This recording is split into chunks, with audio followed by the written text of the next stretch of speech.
Hey friends, Damian Mason coming at you to talk about oversupply. That's right, it's a topic that I'm going to be covering and digging into quite a bit over the next few months as we talk about the plummeting income on farms that's projected for the year 2024. I've got a report right here that's talking about where we're going to go from an income standpoint.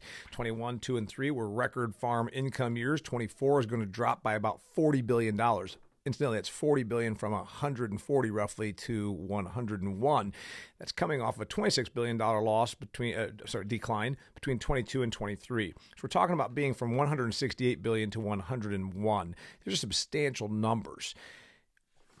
I'm summing up this way: oversupply, surplus, glut, excess. I wrote these words down on this report that I just printed off, giving me those numbers about farm income. And I really got to ask the question, and all of us in agriculture should, are we moving into a realm of being completely oversupplied globally? Now, we've been here before. We've seen low commodity prices. We've seen dips in income. We went through the 1980s, some of us. But I'm talking about something more fundamental. An absolute change in how we think and how we go to market might be upon us, and it's going to be possibly forced because of the economics. You see, we've always labored on this idea we got to make more food, grow more bushels, produce more pounds, and we'll find a market somewhere. Put it on a barge, put it on a container ship. Let's get that stuff shipped in a refrigerated vessel. Let's find somewhere that can buy our stuff. Open up markets, trade. It's a big talk in agriculture. The thing is, what if Earth's 8 billion or less inhabitants are pretty well fed, at least those who can afford our stuff? What if we are oversupplied? It would appear that we are.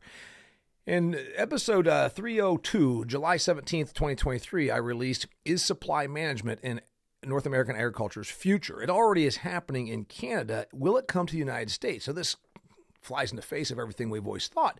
But if we're talking about billions of dollars of capital deployed in our food system and the margins are single digit at best, or we're losing money on our farming operations, what's the answer? You'd say increased demand, because that's what we've always done. What if we don't have any more demand to increase? Article in today's Wall Street Journal talks about the pork problem. Pork prices are about as bad as they were in 1998-99 when there was a complete washout in the industry. We've been there for a year and a half on pork.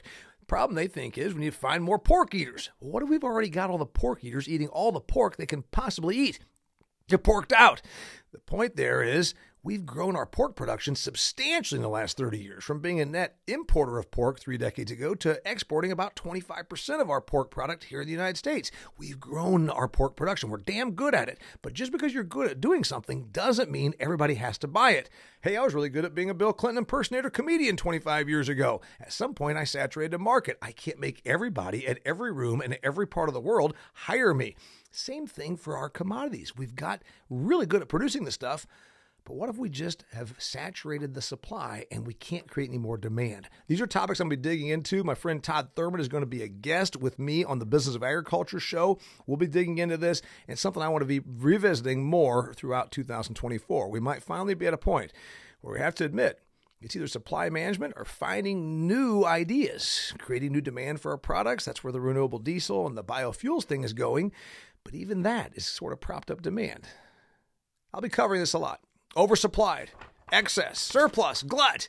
These are issues I think we're going to hear a lot of in 2024, and I'll be covering it. Thank you very much. Check out all my stuff at DamianMason.com. 330-plus episodes of the Business of Agriculture, and I really appreciate you tuning in. Thanks. Oversupply. It's a topic that we're going to be thinking a lot about here in agriculture this year.